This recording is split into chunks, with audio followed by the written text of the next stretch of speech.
ನಮಸ್ಕಾರ. ಯಾರು ಹೇಳಿದ್ದು ಲಂಚ ಎಂದು? ಅದು ಲಂಚವಲ್ಲ.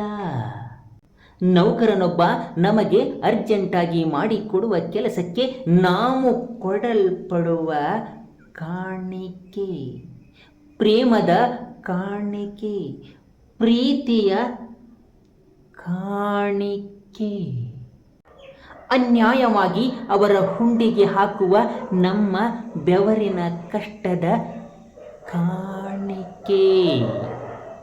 ಇಂದು ಬೆಳಿಗ್ಗೆ ಸೂಕ್ಷ್ಮದರ್ಶಕದಲ್ಲಿ ಕಾಣಿಕೆ ತೆಗೆದುಕೊಳ್ಳುವ ನೌಕರನೊಬ್ಬನ ಚರ್ಮವನ್ನ ಪರೀಕ್ಷಿಸಿದಾಗ ಅವನ ಚರ್ಮ ಹಂದಿಯ ಚರ್ಮವನ್ನೇ ಮೀರಿಸಿಬಿಟ್ಟಿದೆ.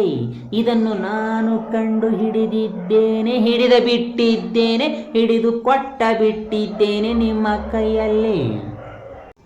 ಸಾಮಾನ್ಯ ಮನುಷ್ಯನೊಬ್ಬನ ಚರ್ಮ 5 ಪದರದಿಂದ ಕೂಡಿದ್ದರೆ ಕಾಣಿಕೆಯನ್ನು ಪಡೆಯುವ ನೌಕರನ ಚರ್ಮ 21 ಪದರದಿಂದ ಕೂಡಿಬಿಟ್ಟಿದೆ.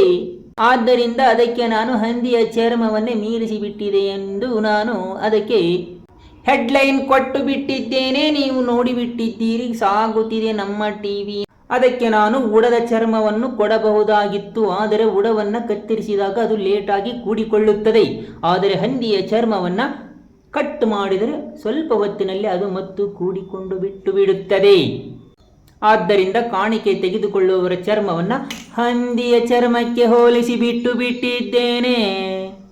ಉದಾಹರಣೆಗೆ ಹೇಳುವುದಾದರೆ, ಕಾಣಿಕೆಯನ್ನು ತೆಗೆದುಕೊಂಡು ಸಿಕ್ಕಿ ಬಿದ್ದಿರುವ ವ್ಯಕ್ತಿಯನ್ನು ಕೆರವಿನಿಂದ, ಬೂಟಿನಿಂದ, ಮಚ್ಚಿಯಿಂದ ಯಾವುದರಿಂದ ಹೊಡೆದರೂ ಕ್ಯಾಕರಿಸಿ ಮುಖಕ್ಕೆ ಉಗಿದರು ಅಂಜದೆ ಅಳುಕದೆ ಅವನ ಮುಖದಲ್ಲಿ ಸ್ಮೈಲು ತುಂಬಿ ತುಳುಕುತ್ತಿರುತ್ತದೆ.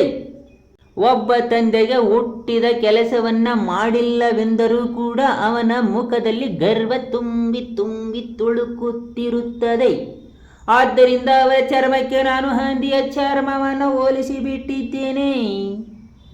ಅದಕ್ಕೆ ಕರ್ನಾಟಕದಲ್ಲಿ ಇನ್ನು ಮುಂದೆ ಲಂಚ ಎನ್ನಬಾರದು, ಅದಕ್ಕೆ ಕಾಣಿಕೆ ಎನ್ನಬೇಕೆಂದು ನಾವು ಗೌರವಯುತವಾಗಿ ಕೇಳಿಕೊಳ್ಳುತ್ತಿದ್ದೇವೆ. ಕಾಣಿಕೆಯನ್ನು ಪಡೆಯುವವರಾದ ನಾವು, ನಮಗೆ ಮೊದಲನೆಯದಾಗಿ ಮಾನ ಮರ್ಯಾದೆ ಎಂದರೇನು ಎಂಬುದೇ ಕೋಳಿ ಕೂಗಿದ ಹಾಗೆ ಆಗಿಬಿಡುತ್ತದೆ. ಕೋಳಿ ಕೂಗುತ್ತಿದೆ, ನಾನು ವಿಡಿಯೋ ಮುಗಿಸುತ್ತಿದ್ದೇನೆ, ಮುಂದೆ ಬರುತ್ತೇನೆ. ನಮಸ್ಕಾರ.